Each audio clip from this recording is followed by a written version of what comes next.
Hi everyone, welcome to Ekam IAS academy Hyderabad. So మనం ప్రతిరోజు daily current affairs discuss చేసుకుంటాం కదా. సో ఈ డైలీ కరెంట్ అఫైర్స్తో పాటు ఆ ప్రతి అంశానికి కూడా నేను మీకు ఎక్స్ప్లెనేషన్ ఇస్తున్నాను. కొన్ని ఇంపార్టెంట్ పాయింట్స్ అనేది ఎక్స్ప్లెయిన్ చేస్తున్నాను. అవేంటంటే దానికి సంబంధించి ఇంతకుముందు జరిగినవైనా ఉండొచ్చు, లేదా ఫ్యూచర్ ప్రిడిక్షన్స్ అంటే వే ఫార్వర్డ్ అని ఉంటుంది కదా. సో వే ఫార్వర్డ్ అయినా ఉండొచ్చు అనమాట. కాబట్టి ఈ అంశాలన్నీ కూడా నీట్గా నోట్ చేసి పెట్టుకోండి.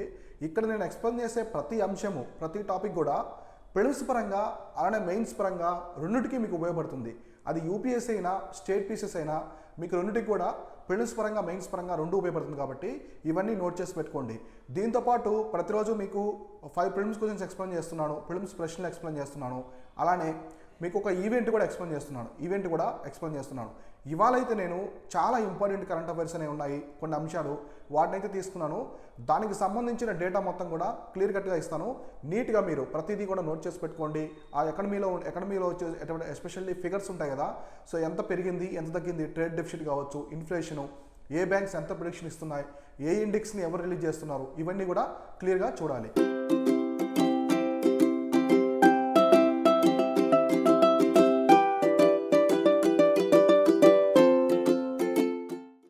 సో ఇవాళ మనం చూస్తే వచ్చేసి 11th ఆగస్టు సంబంధించిన ఈవెంట్స్ ఏమున్నాయో క్లియర్గా చూద్దాం. సో ఫస్ట్ వచ్చేసి to Boost spending centre release చేసి 1.16 lakh crore to states. So మొత్తం వచ్చేసి 1,10,000 మనకు వచ్చేసి 1.16 lakhs crore ఇన్కమ్ అయితే అదే జిఎస్టీ రెవెన్యూని అయితే షేర్ చేసింది అనమాట. స్టేట్స్తో సెంట్రల్ గవర్నమెంట్, కేంద్ర ప్రభుత్వం అనేది షేర్ చేసింది. దానికి సంబంధించి ఇన్ఫర్మేషన్ ఏముందో క్లియర్గా మనము చూద్దాం. సో మామూలు జిఎస్టీ అంటే మీకు తెలుసు కదా. జిఎస్టీ గురించి కూడా మీకు సింపుల్గా బ్రీఫ్ డిస్కషన్ చూద్దాం. సో జిఎస్టీ అంటే గూడ్స్ అండ్ సర్వీసెస్ ట్యాక్స్. ఇది ఎలా అంటే మనకి ఇది 2017లో జూలై 1 నుంచి స్టార్ట్ చేశారు. ఎగ్జాక్ట్గా మొన్న జూలై 1కి 5 years అయిందనమాట. సో ఇది వచ్చేసి indirect tax. Next destination based tax. ఇది సోర్స్ దగ్గర కాకుండా డెస్టినేషన్ బేస్డ్ ట్యాక్స్ అనమాట. సో డెస్టినేషన్ బేస్డ్ ట్యాక్స్ ఇలా ఉంటుంది. సో తర్వాత జిఎస్టీలో వచ్చేసి కొన్ని ఇండైరెక్ట్ ట్యాక్సెస్ అన్నీ కూడా చేశారు. దీనిలో మీరు బాగా గుర్తుపెట్టుకోవాల్సింది GST council. So GST council అనేది కాన్స్టిట్యూషనల్ బాడీ అనమాట. ఇది వచ్చేసి కాన్స్టిట్యూషనల్ బాడీ. ఇది 101th అమెండ్మెంట్ ద్వారా యాడ్ చేశారు. మనకి రాజ్యాంగంలో వచ్చేసి సవరణ చేశారు. కొన్ని ఆర్టికల్స్ కూడా ఇంట్రొడ్యూస్ చేశారు. దీని గురించి నేను చాలా టైమ్స్ మన కరెంట్ అఫైర్స్లో ఎక్స్ప్లెయిన్ చేశాను. ఇప్పుడు మనం చూస్తే the centre on Wednesday releases the 1.16 crore to the states. So equivalent to the two monthly installments to the tax devaluation, 2 months installments to the tax devaluation to help the front load state governments capital spending abilities in the financial. So మామూలుగా ఇప్పుడు income tax కావచ్చు, corporate tax కొన్ని ఉంటాయి. అవి state government నుంచి central governments levy చేస్తుందన్నమాట. అవి వసూలు చేసుకుంటాయి. వాటిల్లో నుంచి కొంత షేర్ని, కొంత భాగాన్ని స్టేట్స్కి ఇస్తాయన్నమాట. సో దాంట్లో భాగంగా ఇప్పుడు జిఎస్టీ అంతా కలెక్ట్ చేసింది కదా, సెంట్రల్ గవర్నమెంట్ కలెక్ట్ చేసి దాంట్లో నుంచి కొంత భాగాన్ని స్టేట్స్కి అయితే ఇస్తుందన్నమాట. మామూలుగా జిఎస్టీ వల్ల ఇండైరెక్ట్ ట్యాక్సెస్ అన్నీ కూడా దాని పరిధిలోకి తీసుకొచ్చారు కనుక కొన్ని నష్టం అయితే ఉంటుంది. కొంత మేరకు రాష్ట్రాలకి నష్టం ఉంటుంది. అయినప్పటికీ కూడా ఆ నష్టాన్ని పూడ్చేదానికి వీళ్ళు కొంత రెవెన్యూ అయితే ఇస్తున్నారన్నమాట. ఇచ్చినప్పుడు కూడా స్టేట్స్కి అయితే కొంచెం అయితే నష్టం అనేది ఉంటుంది. కాకపోతే అన్ని స్టేట్స్ అంగీకరించాయి కాబట్టి దీన్ని పెట్టారనమాట. సో తర్వాత coming soon after the expiry of the assured goods and service tax compensation to the states from this July, economists expects to give the states twice monthly share of the net proceedings of union taxes and the duties for the bolster the class wars and nudge them into the planning and executing capital expenditure. So ఇక్కడ ఏం చెప్తున్నారంటే ఎకనామిక్స్లో, so ఆర్థికవేత్తలు ఏం చెప్తున్నారంటే ఈ states అనేవి నష్టపోతున్నాయి కదా, GST వల్ల కొంతమేరకు నష్టపోతున్నాయి కదా. సో వాటిని మీరు కంపెన్సేట్ చేయాలి. ఒకనొక టైంలో డబుల్ కంపెన్సేషన్ కూడా చేయాల్సి వస్తుంది. ఎందుకంటే స్టేట్స్ అనేది ఒక దేశంలో ఎంత స్ట్రాంగ్గా ఉంటాయో దేశం కూడా అంతే స్ట్రాంగ్ ఉంటుంది. సో ఇక్కడ కంట్రీ స్ట్రాంగ్గా ఉండాలంటే అన్ని స్టేట్స్ కూడా స్ట్రాంగ్గా ఉండాలి. సో మనకి తమిళనాడు సీఎం స్టాలిన్ కూడా ఒక స్టేట్మెంట్ ఇచ్చారు. సో మనకి కోఆపరేటివ్ ఫెడరలిజంలో స్టేట్స్ ఇండియాలో ఉన్నటువంటి స్టేట్స్ అనేది అగ్రిమెంట్ ద్వారా అయినే కాదు. ఇదంతా కూడా మన యూనియన్ ఆఫ్ స్టేట్స్ అనమాట. అమెరికా లాగా మనది అగ్రిమెంట్ కాదు. సో మనది అన్ని స్టేట్స్ సమూహమే దేశం. కాబట్టి ఈ స్టేట్స్ ఎంత స్ట్రాంగ్గా ఉంటాయో దేశం కూడా అంత స్ట్రాంగ్గా ఉంటుంది. కాబట్టి కేంద్ర ప్రభుత్వం కూడా స్టేట్స్ మీద మంచి ఫోకస్ చేసి డెవలప్మెంట్ అనేది చేయాలని చెప్పేసి చెప్పారు. So development The development assumes significance as some chief ministers raised the concern about their dwindling resources and sought more funds from the center through extension of the GST compensation period and a higher share in the divisible food taxes at Niti Aayog's governing council meeting chaired by the Prime Minister Modi on August 7. So August 7న వచ్చేసి మనకి నీతి Aayog summit జరిగింది. ఢిల్లీలో నీతి Aayog summit జరిగితే దాంట్లో సీఎంలు అందరూ attend అయ్యారు అనమాట. రాష్ట్రాల నుంచి సీఎంస్ కొందరు అటెండ్ అయ్యారు, కొందరు అటెండ్ కాలేదు. అటెండ్ అయిన తర్వాత చాలామంది చీఫ్ మినిస్టర్స్, ముఖ్యమంత్రులు, రాష్ట్రాల ముఖ్యమంత్రులు ఏం చెప్పారంటే, జీఎస్టీ వల్ల మేము చాలా మేరకు నష్టపోతున్నాం కాబట్టి మాకు కంపెన్సేట్ చేయండి, రాష్ట్రాలకి ఎలాంటి నష్టం లేకుండా మీరు నెట్గా ఎక్స్పోర్ట్స్ నెట్ జీఎస్టీ కంపెన్సేషన్ అనేది ఇవ్వండి. సో జీఎస్టీ కంపెన్సేషన్ ఒక రాష్ట్రానికి ఎంత పరిధిలో ఇవ్వాలో అంత పర్సంటేజ్ ఇవ్వాలి. మీరు ఆ పర్సంటేజ్లో మళ్ళీ కోత విధించి ఇవ్వకుండా మొత్తం ఇస్తే స్టేట్స్ కూడా బాగా స్ట్రాంగ్గా ఉంటాయి ఎకనామిక్ పరంగానే ఎక్స్ప్లెయిన్ చేస్తున్నారు. సో ఇంకా as against A normal monthly devolution of the 58,332.86 crore, the finance minister said 1,16,665.75 crore so had been released in line with the commitment of the government to India to strengthen the hands of states to accelerate their capital and development expenditure. So వాళ్ళకి క్యాపిటల్ని development ఎక్స్పెండిచర్ని పెంపొందించుకునే దానికి కేంద్ర ప్రభుత్వం అనేది మొత్తం 1,16,665 కోట్లు అనేది release చేశాము. So 1,16,665 కోట్లు అనేది రిలీజ్ చేశాము. ఇవన్నీ కూడా స్టేట్స్ని ఒక క్యాపిటల్ ఎక్స్పెండిచర్ని నీట్గా సర్దుబాటు చేసుకునేదానికి, ఇంకా స్టేట్స్ డెవలప్ అయ్యేదానికి మొత్తం వచ్చేసి ఇది కంప్లీట్ చేస్తున్నామని చెప్పేసి యూనియన్ ఫైనాన్స్ మినిస్టర్ అయితే చెప్పిందనమాట. సో తర్వాత బయోయంట్ రెవెన్యూస్. సో ట్యాక్స్ బయోయెన్సీ అంటే వచ్చిన ఇన్కమ్కి, వచ్చిన మనకి ఇన్కమ్ వస్తుంది కదా, దానికి వచ్చిన మొత్తం దానికి నెట్కి దానికి కూడా డిఫరెన్స్ అనేది ఒకటి ఉంటుందన్నమాట. సో మనం ఇక్కడ చూద్దాం, అంటే రావాల్సిన ట్యాక్సెస్ ఎంత ఉన్నాయి, వచ్చిన ట్యాక్సెస్ ఎంత ఉన్నాయి, దాని మధ్య డిఫరెన్సెస్ వచ్చేసి ట్యాక్స్ బయోయెన్సీ అంటారు. దాని గురించి కూడా డిస్ప్లే చేద్దాం. So tax revenues have been buoyant. So this is a good move from the center to provide as incentive to the states to push discretionary spending which is largely on capital investment projects. So Bank of Baroda chief economist. So ఇక్కడ ఏం చెప్తున్నారంటే, ఇక్కడ good move to from the ఈ centre అనేది compulsory చేయడం అనేది చాలా good move. ఎందుకంటే ఇప్పుడు జిఎస్టీ వాళ్ళు ఇంతకుముందు మనకి ఆక్ట్రాయ్ అనే ట్యాక్స్ ఉండేది, ఆక్ట్రాయ్ స్టేట్ ఎంట్రీ ఎప్పుడు ఆక్ట్రాయ్ ఉండేది. తర్వాత కొన్ని ఎక్సైజ్ డ్యూటీ కావచ్చు, కొన్ని స్టేట్కి సంబంధించిన ట్యాక్సెస్ ఉన్నాయన్నమాట. వ్యాట్ ఒకటి, వాల్యూ యాడెడ్ ట్యాక్స్, ఇట్లాంటివన్నీ కూడా ఇంతకుముందు డైరెక్ట్ స్టేట్ గవర్నమెంట్స్కి 100% రెవెన్యూ పోయేది. ఇప్పుడు జిఎస్టీ పెట్టడం వల్ల ఏమైంది, ఆ ట్యాక్సెస్ అన్నీ కూడా సెంట్రల్ పరిధిలో పడిపోయాయి, మొత్తం కేంద్ర ప్రభుత్వ పరిధిలో పడిపోయాయి. కాబట్టి మొత్తం కేంద్ర ప్రభుత్వానికి వెళ్తుంది. ఇక్కడ స్టేట్స్ అనేవి నష్టపోతున్నాయి కదా, వాటిని కూడా కంపెన్సేట్ చేయడం అనేది మంచి గుడ్ మూవ్ అని చెప్పేసి bank of Baroda chief economist చెప్తున్నారు. సో తర్వాత in the last 2 years we have seen states hold back A bit on the such spending to make there committed expenses as a salaries and pensions first. So with more funds at their disposable now, they can consider the discretionary spends. So ఇక్కడ ఏం చెప్తున్నారంటే, ఇప్పుడు GST funds అనేవి ఇస్తున్నాయి కదా, so వాటిని states అనేది ఎలా అయినా యూటిలైజ్ చేసుకోవచ్చు. మీరు శాలరీస్ ఇచ్చుకోవచ్చు, పెన్షన్స్ ఇచ్చుకోవచ్చు. సో అది స్టేట్ యొక్క డిస్క్రిషనరీ పవర్ అనమాట. సో ఇది ఇప్పుడు ఫర్ ఎగ్జాంపుల్, సో మామూలుగా ఒక రాష్ట్రం, ఒక కేంద్ర ప్రభుత్వం అనేది ఒక రాష్ట్రంలో ఒక పెద్ద ప్రాజెక్ట్ నిర్మిస్తున్నారు, ఒక నది పైన ఒక పెద్ద ప్రాజెక్ట్ నిర్మిస్తున్నారు. ఆ ప్రాజెక్ట్కి మనీ ఇచ్చిందనుకోండి సెంట్రల్ గవర్నమెంట్, ఆ ఫండ్స్ని మీరు శాలరీస్కి, పెన్షన్స్కి ఇట్లా ఇవ్వకూడదు, అది తప్పు అవుతుంది. అంతేగాని ఇప్పుడు జీఎస్టీ వచ్చిన కంపెన్సేషన్ ఇవ్వడం వల్ల అది స్టేట్ యొక్క డిస్క్రిషనరీ పవర్ అనమాట. స్టేట్స్ వాటిని ఎలాగైనా యూటిలైజ్ చేసుకోవచ్చు.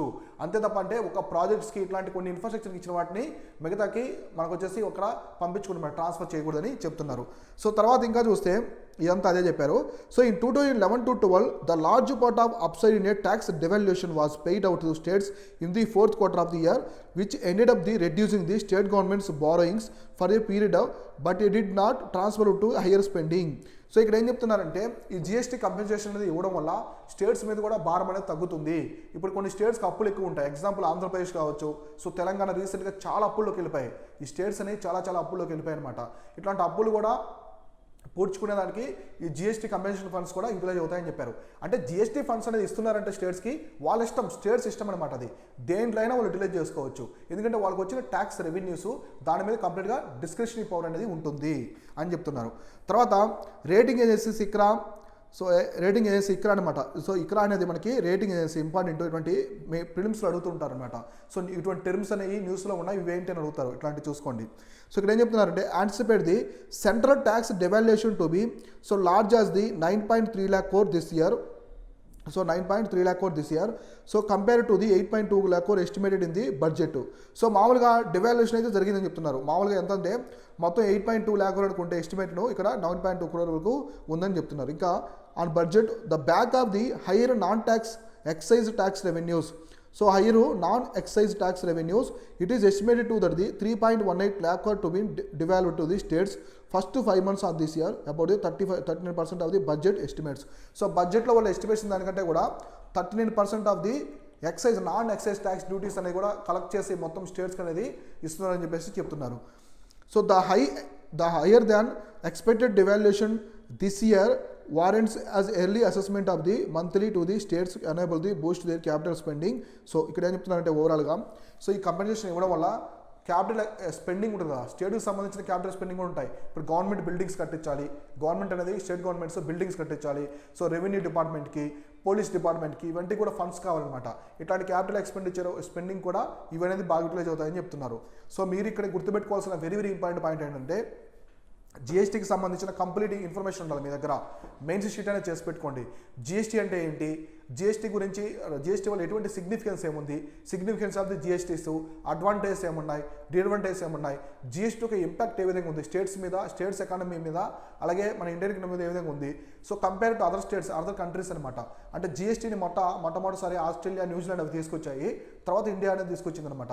వీటి మధ్య డిఫరెన్సెస్ ఎలా ఉంది, ఆ కంట్రీస్లో జిఎస్టీ బాగుంది, ఇండియాలో ఎందుకు కాంట్రవర్షియల్ అవుతుంది, అవన్నీ చూసుకోండి. నెక్స్ట్ జిఎస్టీ కౌన్సిల్ సంబంధించిన ఇన్ఫర్మేషన్ మొత్తం కూడా నేను ఆల్రెడీ మీకు ఇచ్చున్నాను, దాని గురించి కూడా క్లియర్ కట్గా చూసుకోండి. జిఎస్టీ కౌన్సిల్ గురించి నేను సెకండ్ థర్డ్ వీడియో మన కరెంట్ అఫైర్స్ డైలీ కరెంట్ అఫైర్స్లో వీడియో ఫస్ట్లో ఎక్స్ప్లెయిన్ చేస్తాను అనమాట. దాని గురించి కూడా క్లియర్ కట్గా చూసుకోవాలి. జిఎస్టీ కౌన్సిల్ అనేది ఎవరు ఉంటారు, చైర్మన్, ఇవన్నీ కూడా ఎక్సైజ్ చైర్మన్ ఎవరు ఉంటారు, ఇవన్నీ కూడా చూసుకోవాలి. సో నెక్స్ట్ కరెంట్ ఈవెంట్ వచ్చేసి India Australia to sign film treaty. So film సంబంధించిన ట్రీట్ అనేది చేసుకున్నాయన్నమాట. ఎవరెవరు, ఇండియా, ఆస్ట్రేలియా. సో ఆస్ట్రేలియా కూడా మనకి చాలా ఫ్రెండ్లీ నేషను, సో మనకి చాలా క్లోజెస్ట్ అల్లీ అనమాట.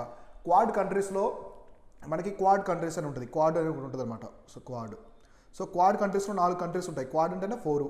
సో ఒకటి US, India, so US, India, Japan,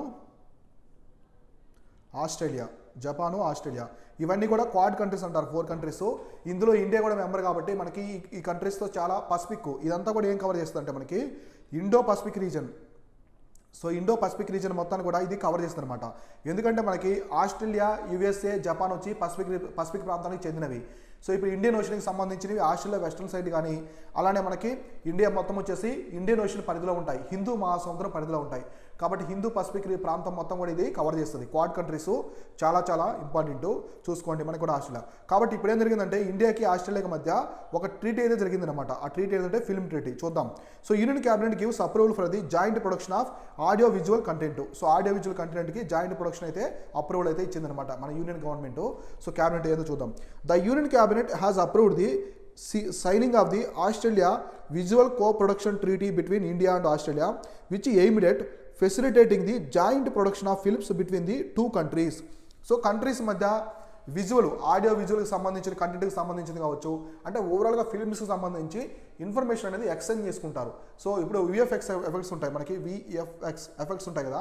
so మన ఇండియాలో చాలా తక్కువ అనమాట వీటికి. ఇప్పుడు మనకి బాహుబలి మూవీ కావచ్చు, సో RRR, బాహుబలి, సో మనకి పృథ్వీరాజ్ చౌహాన్ పెద్ద మూవీస్ ఉన్నాయి కదా. వీటంటికి మూవీస్కి వచ్చేసి విఎఫ్ఎక్స్ ఎక్కువ కావాలి. మగధీర ఈ మూవీస్ ఉంటాయి, ఎక్కువ రాజమౌళి మూవీస్లో మనం చూస్తుంటాం. నెక్స్ట్ మనకి శంకర్ మూవీస్, తమిళ్ సంబంధించిన శంకర్ మూవీస్ కూడా చూస్తుంటాం డైరెక్టర్ మూవీస్లో. ఈ డైరెక్టర్స్ చేసే మూవీస్లో చాలా ఈ ఎఫెక్ట్స్ అనేది యూజ్ చేస్తారనమాట. ఈ ఎఫెక్ట్స్ అనేది మన ఇండియాలో అంత టెక్నాలజీ లేదు. ఇవి మనం అబ్రాడ్ నుంచి చేసుకుంటాం, ఎక్స్పర్ట్స్ని పిలిపించుకుంటాం అనమాట. సో అమెరికా నుంచో, ఆస్ట్రేలియా నుంచో వాళ్ళు వచ్చి చేసిపోతారనమాట ఈ ఎఫెక్ట్స్ అన్నీ కూడా. సో వీటికి సంబంధించిన ఒక ట్రీట్ అయితే ఇట్లాంటివి, ఇదే కాకుండా ఆడియోకి సంబంధించిన మొత్తం కూడా ట్రీట్ అయితే చేసుకున్నారు. సో ఇక్కడ చూస్తే audio visual co production treaties are enabling the documents which facilitate co-production of films. So co-production of films, so between the two countries, said the government in the statement, adding that the under such umbrella agreements, so private quasi governmental or governmental agencies enter into the contracts contracts produce the film together. So ఇక్కడ అన్నీ ఉంటాయన్నమాట. ఈ ఫిల్మ్స్లో వచ్చేసి private organisations ఉంటాయి, quasi గవర్నమెంటలు, అలాగే government agencies అన్నీ కూడా ఇందులో ఎంటర్ అవుతున్నాయి అన్నమాట. ఇవన్నీ కూడా ఇందులో ఎంటర్ అయ్యి ఫిల్మ్స్ వచ్చేసి ఫిల్మ్స్ టుగెదర్ అని చెప్పేసి అన్ని కలిసి ప్రొడ్యూస్ అయితే చేస్తాయని చెప్తున్నారు. తర్వాత India so far signed 15 audio visual co production treaties with the other countries. ఆస్ట్రేలియాలో కాకుండా ఇంతకుముందు మనము 15 దేశాలతో ఆల్రెడీ మనము 15 దేశాలతో మనం వచ్చేసి మొత్తము ఈ అగ్రిమెంట్స్ అనేది చేసి పెట్టుకోండి అనమాట. మొత్తం వచ్చేసి 15 దేశాలతో మనము అగ్రిమెంట్ అనేది చేసి పెట్టుకున్నాం ఆల్రెడీ, ఏది ఆడియో విజువల్ కంటెంట్కి సంబంధించింది. సో ఇంకా చూస్తే Australia has emerged as the preferred destination for the shooting Indian films. So చూడండి, ఆస్ట్రేలియా చాలా లొకేషన్స్లో ఇండియా ఫిల్మ్స్ అనేది చేస్తుంటారు. మనకి ఎక్కువగా ఇప్పుడు మీరు చూస్తుంటే ఐ హేట్ లవ్ స్టోరీ అనే ఒక మూవీ ఉంటుంది. So I hate love story అనే ఒక మూవీ ఉంటుంది. సో అది వచ్చేసి మనకి బాలీవుడ్ మూవీ అనమాట. సో ఇమ్రాన్ ఖాన్ సంబంధించిన అనమాట, చాలా బాగుంటుంది మూవీ. ఆ మూవీ మొత్తం కూడా న్యూజిలాండ్, ఆస్ట్రేలియాలో ఎక్కువ షూట్ చేశారనమాట. ఇవే కాకుండా మనకి కొన్ని గ్రాస్ ల్యాండ్స్ చూపిస్తారు, డౌన్స్ అంటారు. ఆస్ట్రేలియాలో ఉండే గ్రాస్ ల్యాండ్స్ వచ్చేసి డౌన్స్ అంటారు.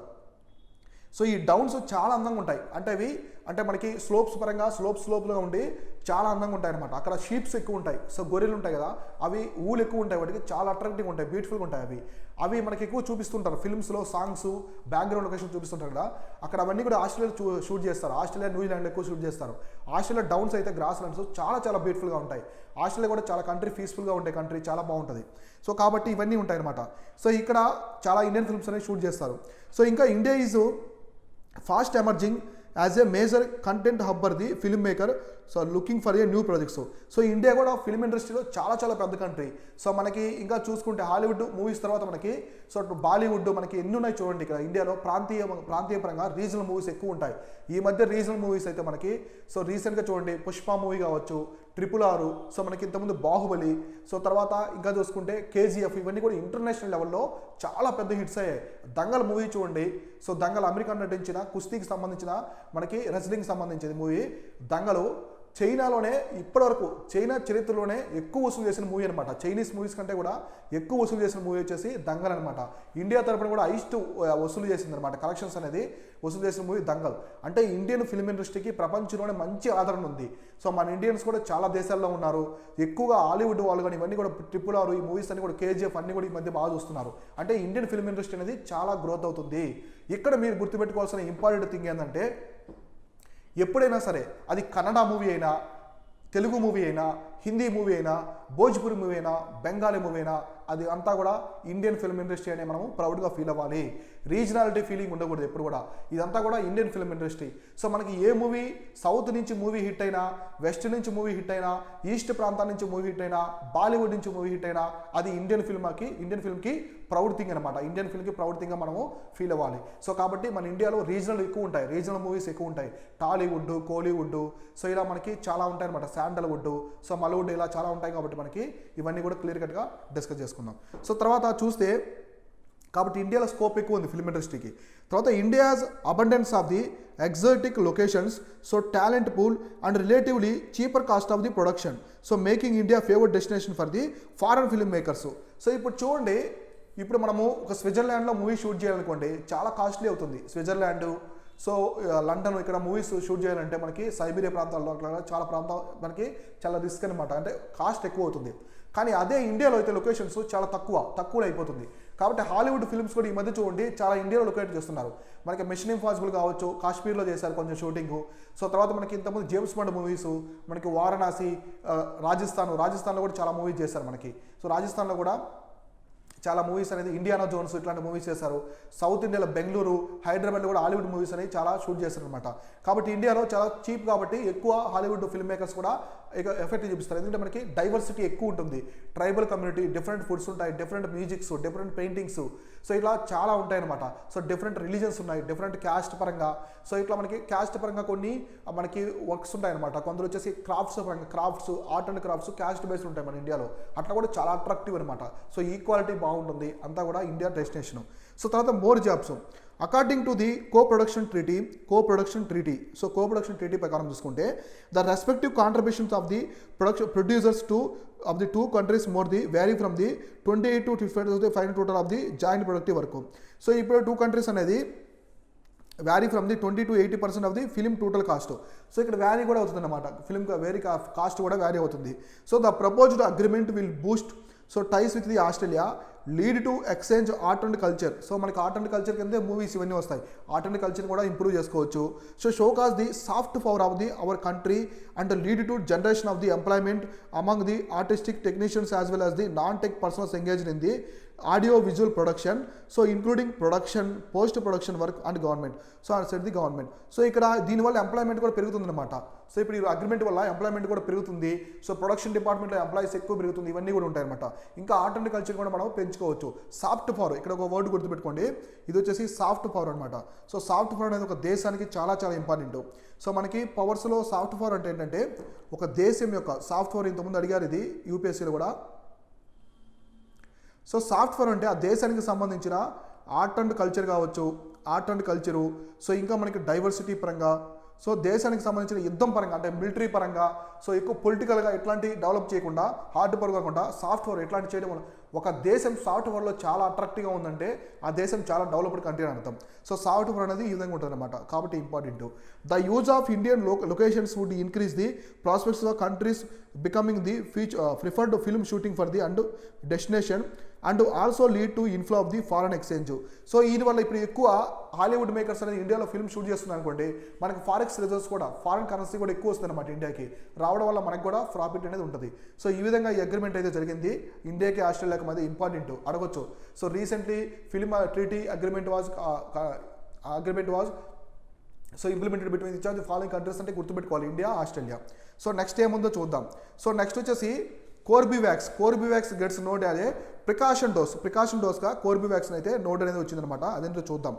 So union government on Wednesday approved the biological is Covax as per the precaution dose against the COVID-19 for those 18 who are fully vaccinated with their Covishield or Covaxin.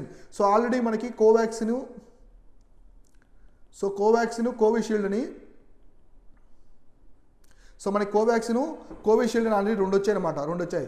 So Covaxin వచ్చేసి Bharat Biotech తయారు చేసింది. So Bharat Biotech ఇది వచ్చేసి మనకి serum institute of India వాళ్ళు తయారు చేస్తారు, ఇది భారత్ బయోటెక్ వాళ్ళకి చేస్తారనమాట. ఈ రెండు తీసుకున్న వాళ్ళకి ఆల్రెడీ సో ఇప్పుడు ప్రికాషన్ డోస్గా కూడా ఒకటి ఇస్తారనమాట, బూస్టర్ డోస్ అని ఒకటి ఉంటుంది. సో అదొకటి అబౌవ్ 18 ప్లస్ ఏజ్ ఉన్న వాళ్ళకి ఇదేదో ఇస్తారనమాట, 18 ఏజ్ అబౌవ్ ఉన్న వాళ్ళకి. తర్వాత fully vaccinate with the Covishield. The COVID-19 vaccine however has been awaiting emergency use list. So UL అంటే ఎమర్జెన్సీ, సో మనకి అవైటింగ్ ఎమర్జెన్సీ యూజ్ లిస్ట్ అనమాట by the world health organization. ఇది ఎవరు ఇస్తారంటే మనకి వరల్డ్ హెల్త్ ఆర్గనైజేషన్ అనమాట, WHO అనేది ఇస్తుంది. సో తర్వాత further strengthening the India's arsenal against the COVID-19, the union health and family welfare ministry has approved the Corbevax as the precaution dose for the aged above the 18 vaccinated with the Covishield union government. So అంటే already ఎవరైతే Covishield వాళ్ళు vaccines 2 vaccines వేయించుకుంటారు కదా, వాళ్ళకి precaution డోస్గా ఈ కోర్బివాక్స్ అనేది so కోర్బివాక్స్ అనేది ఒక డోస్ అనేది ప్రికాషన్ డోస్గా ఇస్తారనమాట ఆల్రెడీ ఎవరైతే వ్యాక్సిన్ తీసుకున్నారో. సో తర్వాత they can get dose 26 weeks after the administrative for the second dose from the Friday. So already 26 weeks అనేది టైం ఉంటుంది అనమాట. So the evil is a risk based procedure for the assessing and the listing unlicensed vaccine therapies and the in vitro diagnostic with the ultimate. అంటే evil ఉంది కదా, so evil అర్థమైందంటే ఇది, so evil అంటే use listing అనమాట, మనకి emergency use listing అని. దీని అర్థం ఏంటంటే ఇక్కడ వచ్చేసి ఫేక్ ఉంటాయి అనమాట, కొన్ని ఫేక్ ఉంటాయి కదా డోసెస్ వ్యాక్సిన్స్, ఇంకా ఫేక్ ఫార్మాస్యూటికల్ ఎక్విప్మెంట్స్ అవన్నీ కూడా కర్బ్ చేస్తుంది. WHO అన్నీ అలో చేయనీదు, ఓన్లీ వేటికైతే అప్రూవల్ ఉందో అవి మాత్రమే దీని ద్వారా WHO వరల్డ్ హెల్త్ ఆర్గనైజేషన్ అనేది అలో చేస్తుంది అనమాట, దీని అర్థం. So also international travel in many countries requires people to get vaccinated in the WHO approved. So దీని ప్రకారం ఈవేల ప్రకారం వచ్చేసి ఏ వ్యాక్సిన్స్ అయితే అలో ఉన్నాయో, ఇప్పుడు కొన్ని దేశాలు వచ్చేసి మీరు వ్యాక్సిన్ వేయించుకుంటేనే మా దేశంలో అలో ఉంటుందని చెప్తారనమాట, సర్టిఫికేట్ ఉండాలి. అవి ఆ సర్టిఫికేట్లో వ్యాక్సిన్స్ అనేవి వాళ్ళు లిస్ట్ అవుట్ చేస్తుంటారు, ఏ వ్యాక్సిన్, ఫైజరా, స్పుత్నిక్ వినా, తర్వాత కోవాక్సినా, కోవిషీల్డా, ఇట్లా ఉంటాయి కదా, ఆ వ్యాక్సిన్స్ అనేవి ఉంటాయన్నమాట, ఈ విధంగా ఉంటాయి. సో నీట్గా the last approval by the central government makes this first time the booster dose that is the different from the one used the primary vaccination has been all over the country. So this will be addition to the existing guidelines for the homologous precaution dose administration of the Covaxin Covishield vaccine. So అంటే మనకి booster డోస్గా ఒకటి ఇస్తున్నారు. Booster dose అంటే ఏంటంటే ఇప్పుడు employees వాళ్ళకి ఇస్తున్నారు, already 2 vaccines అయిపోయి ఉంటాయి, అది కోవిషీల్డ్ కావచ్చు, అది కోవాక్సిన్ కావచ్చు. 2 డోస్ అయిపోయిన వాళ్ళకి మళ్ళీ బూస్టర్ డోస్గా ఒక డోస్ ఇస్తున్నారని ఇక్కడ ఎంప్లాయీస్ వాళ్ళకి చెప్తున్నారు. So also will necessary changes in the regard to administrative of precaution dose of the Covaxin so are being made on the CoWIN portal. So మనకి కోవిన్ పోర్టల్ అని ఒకటి పెట్టారు అనమాట. సో కోవిన్ పోర్టల్ అని ఒకటి పెట్టారు. ఈ పోర్టల్ ప్రకారం ఇంతకుముందు మనకి వ్యాక్సిన్కి సంబంధించిన ఇన్ఫర్మేషన్, కోవిడ్కి సంబంధించిన ఉండేవి. ఇప్పుడు మొత్తం ఇండియాకి సంబంధించిన అన్ని హెల్త్కి సంబంధించిన వ్యాక్సినేషన్ ఇవన్నీ ప్రోగ్రామ్స్ అన్ని కూడా ఈ పోర్టల్ కింద తీసుకొస్తున్నారు. ఇది ఒక అంబ్రిల్లా పోర్టల్ లాగా చేసి దీని కిందకి అయితే తీసుకొస్తున్నారు అనమాట. సో తర్వాత the approved based on the recommendations made recently by the COVID-19 working group of the national technical advisory group on immunisation. Covax is to be considered as the precaution dose after the completion of 6 months or 26 weeks from the date of administration of the second dose. So ఇదేంటంటే ఏం చెప్తున్నారంటే మీరు ఈ 2 vaccine 2 doses తీసుకున్న తర్వాత minimum ఒక 26 weeks అలా అయిన తర్వాత ఈ ప్రికాషన్ డోస్ అనేది కోర్బీవాక్స్ అనే డోస్ అనేది ఇస్తారనమాట. సో తర్వాత బయోలాజికల్ అనౌన్స్డ్ సో మనకి అప్రూవ్డ్ ది బయోలాజికల్ యూనిట్ ఉంటుంది, అది అప్రూవ్ చేస్తారన్నమాట వ్యాక్సిన్ని. So Covaxin vaccine received the emergency use authorization from the India's drugs అంటూ మనకి DGCA ఉంటుంది అనమాట. DCGA ఉంటుంది. DCGA అంటే మనకు వచ్చేసి డైరెక్టర్ కంట్రోల్ ఆఫ్ ది మనకి drugs control general of India. So drugs control general of India ఇది వచ్చేసి మొత్తం ఆలోచనిస్తుంది అనమాట. మీకు క్లియర్ కట్గా ఎక్స్ప్లెయిన్ చేస్తాను చూడండి ఇక్కడ వచ్చేసి. సో క్లియర్ కట్గా మనము ఇప్పుడు క్లియర్గా డిస్కస్ చేసుకుందాం. సో మనకి DGCA ఉంటుంది అనమాట, drug control general of India అని. ఇది మొత్తం అలో చేస్తుంది, మొత్తం ఏ వ్యాక్సిన్ని అలో చేయాలి, ఏ టాబ్లెట్స్కి పర్మిషన్ ఇవ్వాలని మొత్తం ఇది చూసుకుంటుంది అనమాట. సో అదేం చెప్పిందంటే so from the drugs control general of India for the 12 to 18 age group and also 12 to 14 age groups అంది మార్చ్ 7. ఇప్పుడు 18 years బిలో వాళ్ళకి కూడా వ్యాక్సిన్ వేస్తున్నారు. 18 years బిలో వాళ్ళకి కూడా వ్యాక్సిన్ అయితే వేస్తున్నారు అనమాట. ఇవి కూడా ఇది పర్మిషన్ ఇచ్చింది. In addition to the subject expert committee so recommended granting the emergency use of authorisation Covax for the children aged 5 to 11 with the certain conditions. So ఈ కోవాక్సిన్ ప్రికాషన్ డోస్ అనేది కూడా సో సరైన రీతిలో పరిగణించి సో పరిశీలించి ఇది పిల్లలకి సెట్ అవుతుందా లేదా అన్నీ కూడా రిపోర్ట్ అనేది వచ్చిన తర్వాత ఇది కూడా స్టార్ట్ చేస్తామని DGCA చెప్పారు. So DGCA approved Covaxin for the restricted use in the emergencies among the adults December 2021 and June 24 DGCA approved it the heterologous COVID-19 booster for the adults. So ఇది అడల్ట్స్ కూడా ఫస్ట్లో ఇది అడల్ట్స్కి ఇది ఇవ్వచ్చా లేదని ఆలోచించారనమాట. సో ఎక్కువ aged persons, old persons. So ఇప్పుడు అనేది కంప్లీట్గా ఇచ్చారు. సో మీరు ఇక్కడ గుర్తుపెట్టుకోండి, COVID-19కి సంబంధించిన ఇన్ఫర్మేషన్ అంతా కూడా క్లియర్ కట్గా చూసుకోండి. WHO సంబంధించింది కావచ్చు. సో దీనివల్ల ఇండియా ఏ విధంగా ఎఫెక్ట్ అయింది, హెల్త్ ఎమర్జెన్సీ ఏ విధంగా వచ్చింది, దీని మీద గవర్నమెంట్ ఎటువంటి ప్రికాషన్స్ తీసుకోవాలి, ఫ్యూచర్లో దీని నుంచి మళ్ళీ థ్రెట్ ఉందా, ఇలాంటివన్నీ కూడా క్లియర్ కట్గా మీరైతే డిస్కస్ చేసుకోవాలి. సో తర్వాత కరెంట్ అఫైర్స్ ఏముందో క్లియర్గా డిస్కస్ చేద్దాం. సో తర్వాత ఏముందంటే మనకి RBIకి సంబంధించింది ఎకనమీ పరంగా RBI targets unfair methods in the digital lending with the new norms. So digital లెండింగ్కి న్యూ నామ్స్ కొత్త రూల్స్ అనేది తీసుకొచ్చింది, అదేంటో చూద్దాం.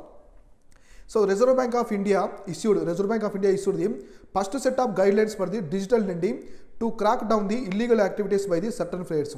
సో డిజిటల్ లెండింగ్ ఇవ్వడం వల్ల కొన్ని ఇల్లీగల్ యాక్టివిటీస్, కొందరు ఇల్లీగల్ యాక్టివిటీస్ చేస్తుంటారు బ్యాంక్స్లో డిజిటల్ పరంగా, వాటికి సంబంధించిన కూడా కంప్లీట్గా కర్బ్ చేయడానికి, సో అరికట్టడానికి, కట్టుదిట్టం చేయడానికి దీన్ని ఉపయోగిస్తుంది.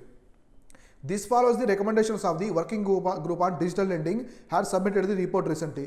సో దీనికి సంబంధించి ఒక కమిటీ గ్రూప్ కూడా రిపోర్ట్ అనేది ఇచ్చిందనమాట. సో డిజిటల్ లెండింగ్ అనేది స్టార్ట్ చేయొచ్చు, ఇంప్లిమెంట్ చేయొచ్చు బ్యాంక్స్లో, ఇట్లాంటి ఇల్లీగల్ యాక్టివిటీస్ జరగకుండా చర్యలు అనేది మనం తీసుకోవడానికి ఇది బాగా ఉపయోగపడుతుందని చెప్పేసి చెప్పారనమాట.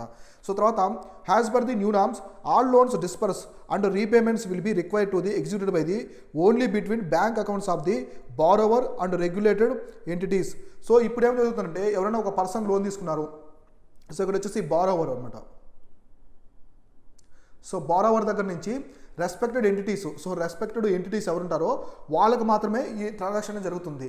సో ఇది చాలా సెక్యూరిటీ పరంగా జరుగుతుంది అనమాట ట్రాన్సాక్షన్ కూడా.